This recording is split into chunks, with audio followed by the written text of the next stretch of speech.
Update. Am I the a-hole for telling my dad's wife I will never consider naming my child after her recently deceased mother? Original post. I'm currently 29 weeks pregnant with a girl. My husband and I have already chosen her name, as well as 2 backups in case it doesn't suit her. My dad's wife lost her mother a little under a year ago. They were extremely close, and her passing was unexpected, so she's not coping well. My husband and I are trying to be as helpful and accommodating as possible, but we don't live in the same country as them anymore, so there isn't much we can do. Back in February, my dad and his wife came to visit us for 10 days to celebrate our son's birthday. This was our first time seeing them after her mother's passing, and their first time seeing me pregnant. Early during the trip, we had dinner together. We all started talking about my pregnancy and the baby, and when my dad asked if we had any names in mind, his wife stopped us. She asked us if we could consider naming our daughter after her mother. She said she had been wanting to ask us this since she learned we were having a girl, and it would mean a lot to her if we could honor her mother like that. I don't think I have to justify why I wouldn't do that, but in case I do, I never liked her mother or thought of either of them as family. Even if I did, my husband doesn't like the idea of using our children's names as tributes, so we wouldn't name them after any of our deceased loved ones. My husband and I were taken aback. My dad looked a little awkward, so I think he was already expecting her to bring that up. I said I was sorry, but we had already chosen the name and weren't interested in changing it. The mood died a bit, but we did manage to change the subject and enjoy the rest of the evening. My dad's wife was quieter than usual for the next few days, but she didn't bring it up again until the final night of their trip. Everyone was at our place. She pulled me aside and, once again, expressed how perfect it would be for us to keep her mother's memory alive by naming a child after her. She started talking about how much she would have loved it and how a beautiful name such as hers shouldn't go to waste. I interrupted her and said there was 0 chance we would ever consider naming our child after her mother. I told her it would never be up for discussion, and for her own sake, she needs to accept that and stop bringing it up. I was admittedly harsher than I'd intended, but I'm not sure she would have gotten the message otherwise. She barely spoke to me and my husband until she and my dad flew home the next day. My dad and I have been talking about this. He agrees with our refusal. He didn't really like his mother-in-law either, though he never admitted it, but thinks I shouldn't have turned his wife down like that. He told me she's still dealing with her mother's passing, and I should have been more sympathetic. He's insistent she wouldn't mind our daughter's name if we at least told her we'd consider honoring her mother. I don't think humoring her would have been the best call, but I am worried I was too harsh. Am I the a-hole? Now for the top comments before reading the update. You owe her nothing, especially since you just call her dad's wife, so she doesn't even sound like a close stepmom. It's sad that her mother died, but what does that have to do with you or your unborn child? Don't let her emotionally manipulate you into changing your mind. My dad started seeing her when I was already in college, and he wasn't interested in remarrying at the time, so I never really registered her as family. I did live with them for a little while, but we had wildly different personalities, so we were never really close. Not the a-hole. She didn't take no when y'all politely said it, so harshly was the only way to get your point across. It's always weird when someone asks you to name a child after someone. It wouldn't even mean the same if you didn't do it, because you wanted to. When my son was born, my dad joked that his name was available, but didn't say anything besides that, and didn't complain about the name we actually chose. He later told me it was a joke, and he always thought that was a bad idea.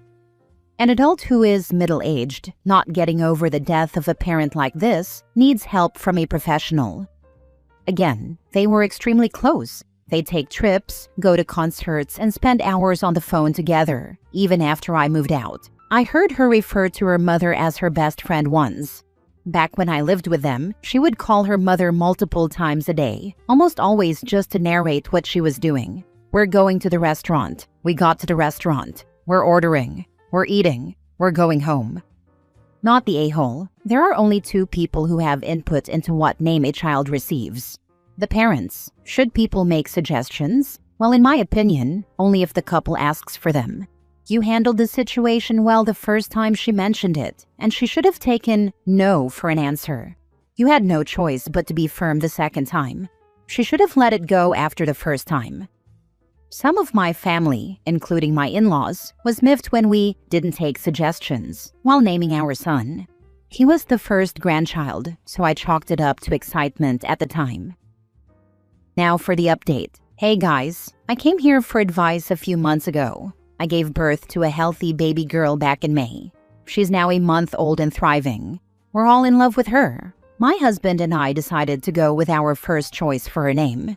Truth be told, the backups didn't stand a chance, and it suits her perfectly. My dad stopped bringing up the subject of how I'd talked to his wife a few weeks after my first post. The last thing he said about it essentially boiled down to, be nice to my wife, but for the love of God, don't name my granddaughter after my mother-in-law. He wanted to visit us this month to meet the baby, but I told him to wait a while longer. The house is a mess, and we're still getting used to having 2 kids. His wife has been very detached from anything that concerns my daughter. She spent the weeks leading up to my baby's birth radio silent. She usually lives on her phone and texts frequently, so I figured she was still upset.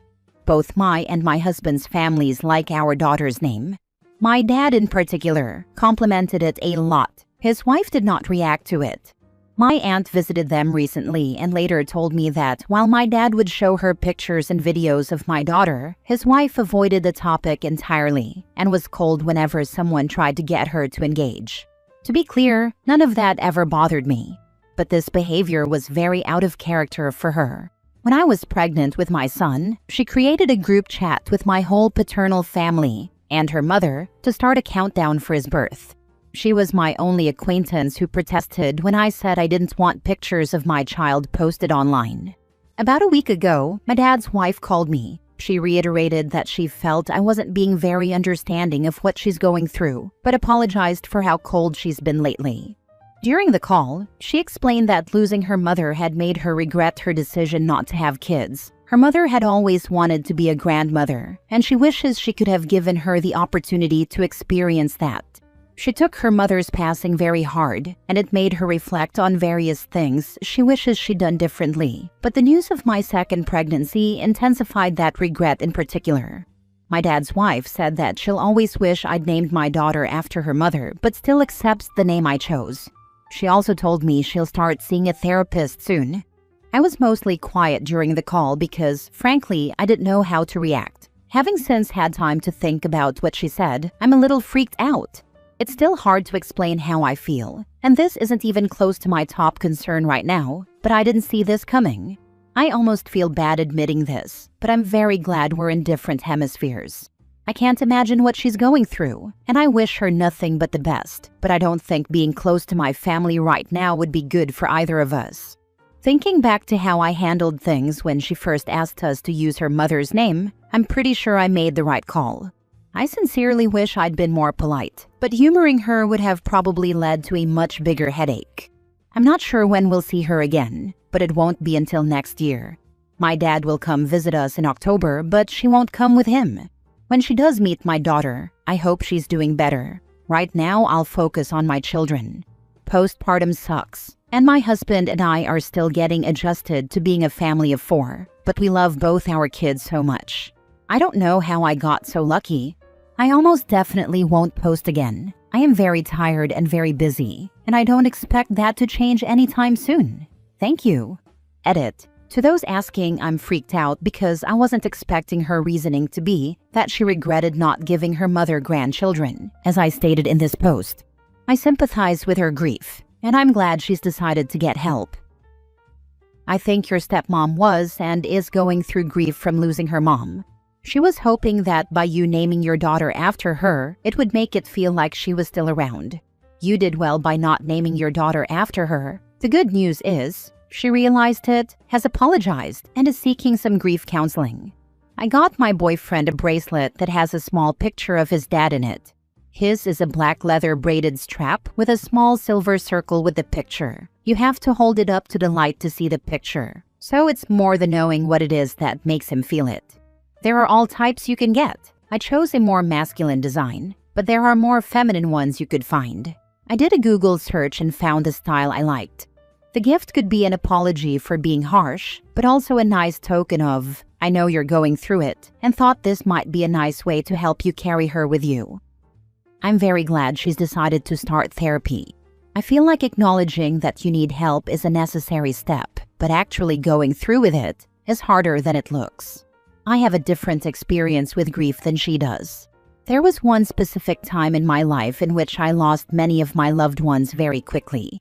I've discussed that in therapy, but I regret not working through it sooner. Not the a-hole. That wasn't an apology. That was a justification for her actions. She still thinks she is in the right and probably believes you are doing a disservice. Money down, she refers to the child with her mother's name back in her area. I wouldn't let that happen. I don't doubt that. Good luck with the little one. My best piece of advice, don't let her arrogance control your life. This isn't impacting my children in any way right now, so I think we'll be okay. Last story. Am I the a-hole for refusing to go home to my parents even after they called the cops and CPS? I, 16 male, went to my best friend's house 3 weeks ago and refused to go home even after my parents got CPS and the cops involved. My parents are still fighting to bring me back to them. They talked to my best friend's parents, and the adults had a several hours long talk. Afterward, my parents told me they'd change and they wanted to make things work. But I told them I didn't trust them, and that living with them comes with so much negativity and rejection that I'd rather be someplace where the people around me want me there. My parents told me they want me and that they never ever said otherwise. I said they did a crappy job of proving that to me, and then my parents told me I was punishing them for the actions of other people. The reason I left is basically my whole life's worth of family issues. My dad was divorced when he met my mom, and my mom's first husband had died. I think it was a year after my dad's divorce and 2.5 years after my mom lost her first husband when they met. My dad had 2 kids and my mom had 3. My half-siblings are 13, mom's oldest, 10, mom's middle, 9, dad's oldest, and 8, mom's youngest and dad's youngest, years older than me. My half-siblings hated their step-siblings and their step-parent. Before I was born, there was a ton of fighting. It got worse after I was born. None of my half-siblings liked me, and when I was 6 months old, my dad's ex-wife died, which created even more problems and hate, according to extended family. I don't know all the details, but when I was 3, my parents left me with my mom's oldest to babysit, and she left me in the house alone. My dad came home and found me, and my half-sister was nowhere to be seen. When Mom confronted her about it, she told her she'd left maybe 4 or 5 hours before. It was something my extended family on Dad's side talked about for years after, and I'd hear it being brought up every few weeks. Apparently, when I was little, a bunch of my toys were broken by my half-siblings. They'd kick or smash them so I couldn't play. I don't remember them doing it, but my dad admitted it happened, and he told me once he was glad it stopped by the time I could remember. I remember a lot of fighting, and I remember my half-siblings being really mad at me when I had no idea why. They always told me to stop calling them siblings or half-siblings, and to say we weren't family because we weren't. And I'd see them fight each other, step versus step, and then say the same mean stuff about me, but they still hated each other too. Whenever I was left with them, they would either lock me in my room or lock me outside a few times. My parents knew about it, but they kept leaving me with them. Other times, my half-siblings fought our shared parent because our parent would offer to drive them somewhere, and they'd say no way because they didn't want to be in the car with or next to me. My dad's kids even threatened to open the car door next to me and let me go if they had to sit next to me. Whenever I had a family birthday, they'd refuse to join in and would say stuff like they'd rather be dead over my dead body. I don't give a damn about him. Or why would we celebrate nothing? They all moved out eventually, but my parents still saw their own kids a lot, and they'd join in for family celebrations as long as they weren't my celebrations. They'd always make a point of not being close to me. They refused sibling photos with me and their steps. At Christmas, they would come and bring gifts for cousins and leave me out. My extended family never cared more than my parents did. All my extended family were good for was telling me more about the stuff that happened before I was born or could remember. When my mom's oldest got married, she told my mom I wasn't invited. Neither were the steps. And Dad wasn't welcome either, but she guessed she couldn't stop her from bringing him as a +1. My mom and Dad forced me to go anyway, and Mom's oldest made a point to let it be known I wasn't wanted there. They tried to bring me to a baby shower for her too, and her husband would not let me in. Dad's oldest got married, and they forced me to go to that uninvited again. This time it was a smaller thing, so they refused to let me in, and my parents tried to fight it and basically made me watch as I was rejected over and over again the whole day. My parents still let my half-siblings into their house, where they were nothing but mean to me. My half-siblings who are married have spouses who ignore me. My mom's middle kid is getting married, and again I'm not invited, and my parents were planning to pull the same stuff again. They planned it even though she was rude when she came to our house like a month ago. My parents said I'm their sibling and all this other stuff. I realized they would never do better by me. That's why I left, and why I refused to go back. I don't trust them to stop putting me in those positions, and I don't believe them when they say they'll change. My parents told me I need to be home and not with my best friend's family, and as my parents, they can demand I go home. I told them even if my best friend's parents change their minds, I won't go back to them, and their house isn't my home. They told me I'm being difficult and putting my best friend's family in a bad place. My best friend's family told me it was good with them for me to stay, and my best friend's mom told me it would be better if I stayed. Am I the a-hole?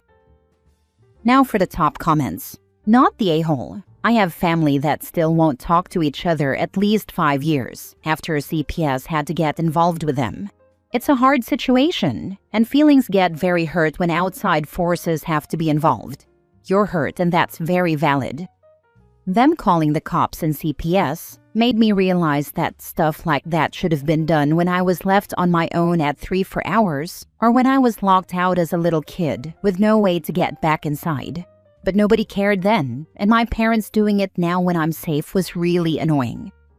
Have you told them that? Have you asked them why they are involving CPS now that your toys aren't broken anymore, now that your life and safety aren't threatened anymore?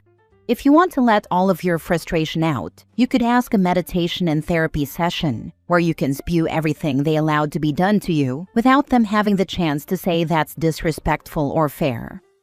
I did. They told me they were so sorry they didn't act sooner and they'll change. But I don't believe them. Maybe that sounds jaded, but it was only a few weeks ago they were insisting on forcing me to another wedding I'm not invited to and not wanted at.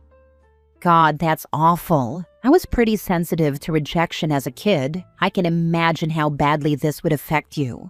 To be forced into that situation again and again by your parents, a few times could be clueless, but it feels almost mean-spirited to make you the brunt of so much hate.